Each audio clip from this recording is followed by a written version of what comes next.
So hello and welcome guys to my YouTube channel. मेरा नाम है अभिषेक पांडे और आज हम बात करने वाले यूपीएससी के एग्जाम पैटर्न और सिलेबस के बारे में। So without wasting any time let's begin. So guys, civil services examination, इसमें 3 स्टेज होती हैं। जो पहली स्टेज होती है वो होती है प्रीलिम्स एग्जाम, दूसरी होती है मेंस एग्जामिनेशन जो कि रिटन टाइप होता है, और तीसरा होता है इंटरव्यू। प्रीलिम्स की बात करें तो इसमें 2 पेपर होते हैं जो कि दोनों ही 200 मार्क्स के होते हैं और आप इससे हिंदी या इंग्लिश लैंग्वेज को ऑप्ट कर सकते हैं। फिर आता है, हम बात करेंगे पेपर 1 जीएस के बारे में। जीएस में प्राइमरली आप जैसे कि जानते हैं, जीएस में काफ़ी चीज़ें इंक्लूड होती हैं। करंट अफेयर हो गया, पॉलिटिकल गवर्नेंस हो गया, हिस्ट्री हो गई, इन्वायरमेंट एंड इकोलॉजी हो गई। ये सारे जो टॉपिक्स होते हैं ये जनरल स्टडीज़ में कवर होते हैं। दूसरा जो पेपर होता है वो सी सेट होता है। इसमें comprehension, logical thinking, analytical, mental ability और जो डेटा इंटरप्रिटेशन होता है ये क्लास 10th लेवल तक होता है।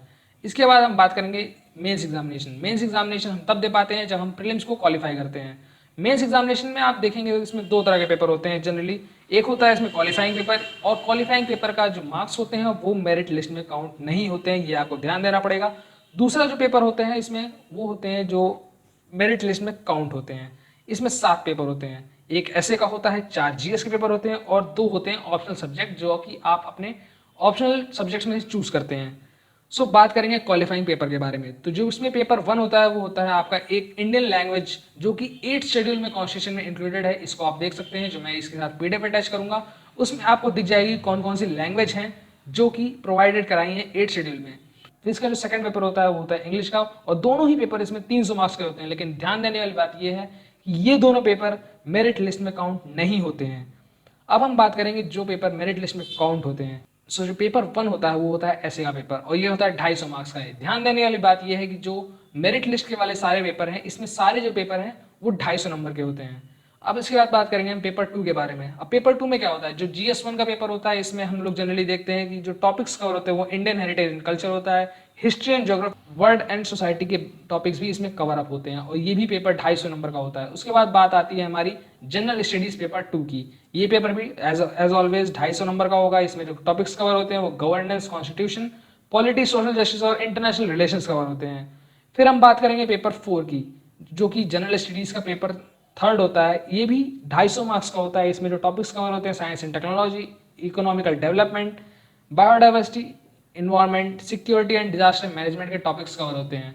अब हम बात करने वाले हैं जो जनरल स्टडीज का पेपर 4 होता है। पेपर 4 में क्या होता है, इसमें एथिक्स, इंटीग्रिटी और एप्टीट्यूड में जो आपके सब्जेक्ट्स हैं उनको कवर अप किया जाता है। जो 2 पेपर और बचते हैं वो होता है ऑप्शनल सब्जेक्ट पेपर 1 और ऑप्शनल सब्जेक्ट पेपर 2। ये दोनों पेपर भी 250 नंबर के होते हैं, और इन सब्जेक्ट्स जो जो सब्जेक्ट आप इनमें ऑप्ट कर सकते हैं उसकी लिस्ट मैंने लगा दी है। आप इसको देख सकते हैं मेरे पीडीएफ फाइल में जो कि इसके साथ अटैच है। So guys, total written paper के जो मार्क्स आ जाते हैं वो आते हैं 1750 मार्क्स। अब हम बात करेंगे इंटरव्यू के बारे में। जो इंटरव्यू होता है उसमें पर्सनालिटी चेक होता है, और उसका जो मार्क्स अलॉटेड होता है वो होता है 275 मार्क्स। अब जो मेरिट लिस्ट बनती है वो बनती है इंटरव्यू प्लस मेंस एग्जामिनेशन, दोनों के मार्क्स को ऐड किया जाता है और उसके बेसिस पे मेरिट लिस्ट बनती है। सो गाइज, ये तो बात होगी एग्जाम पैटर्न की। अब हम बात करते हैं कौन कौन सी रेलेवेंट सोर्सेज हैं, कौन कौन सी बुक्स हैं जहां से हम अपनी प्रिपरेशन कर सकते हैं। तो फर्स्ट ऑफ ऑल ज्योग्राफी आती है। तो ज्योग्राफी के लिए मैं आपको रिकमेंड करूंगा कि फर्स्ट ऑफ ऑल आप एनसीईआरटी पढ़ें, 6 to 12 थॉरोली पढ़ें उसको, और उसके बाद आप ट्राई कर सकते हैं ज्योग्राफी बाय माजिद हुसैन। काफ़ी अच्छी किताब है और आपको इससे बहुत फ़ायदा होगा। यूपीएससी एस्पिरेंट्स के लिए काफ़ी अच्छी किताब है ये। अब हम बात करेंगे पॉलिटी के बारे में। तो अगर आप बिगिनर हैं तो मैं आपको रिकमेंड करूँगा कि आप एनसीईआरटी चालू करें, लेकिन अगर आपने एनसीईआरटी कंप्लीट कर ली है तो आप डायरेक्ट जा सकते हैं लक्ष्मीकांत पे। लक्ष्मीकांत पॉलिटी के लिए बेस्ट बुक है, one of the best book है। जितने भी यूपीएससी एस्पिरेंट्स हैं उनको ये किताब पढ़नी चाहिए, बहुत ही अच्छी किताब है ये। सो अब हम बात करेंगे हिस्ट्री के बारे में। हिस्ट्री में प्राइमरली आपको अगर अपना बेस बनाना है तो आप एनसीईआरटी पढ़ सकते हैं। बेस बनने के बाद अगर आपका बहुत अच्छे से तैयार हो गए तो आप फर्दर हायर बुक्स पे आ सकते हैं। उसमें जो हायर बुक्स इंक्लूडेड होती हैं वो है spectrum of for modern history.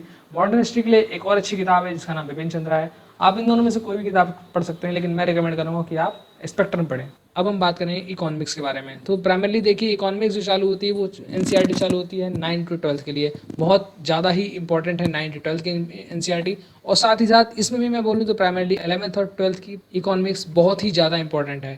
फिर हम बात करेंगे कि जो हायर बुक्स आती हैं इकोनॉमिक्स में वो कौन कौन सी आती हैं। इकोनॉमिक्स में जो हायर बुक्स आती हैं वो हैं Indian economy bye mission Puri, और एक किताब आती है इंडियन इकोनॉमी की, वो होती है संजीव वर्मा के हिसाब से। आप इन दोनों में से कोई भी किताब पढ़ सकते हैं, दोनों ही किताब बढ़िया हैं। अब हम बात करेंगे इंटरनेशनल रिलेशंस के बारे में।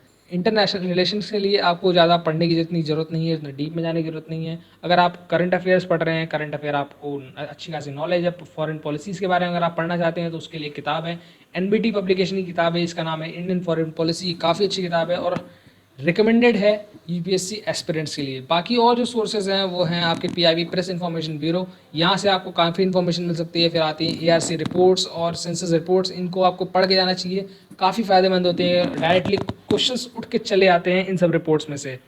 सो गाइस, इंडियन पॉलिटी की लेक्चर सीरीज चालू होने वाली है जो कि थॉरली बेस्ड होंगी लक्ष्मीकांत पे, और ये पूरी लेक्चर वीडियोस आप इस चैनल पे पा सकते हैं। सो इन वीडियोस को अवेल करने के लिए आप मेरे चैनल को सब्सक्राइब कर सकते हैं और साथ ही साथ बेल नोटिफिकेशन ऑन कर सकते हैं ताकि जो मेरी नई लेक्चर वीडियोस आएँ तो आपको पता चल सके। So guys, thanks for listening.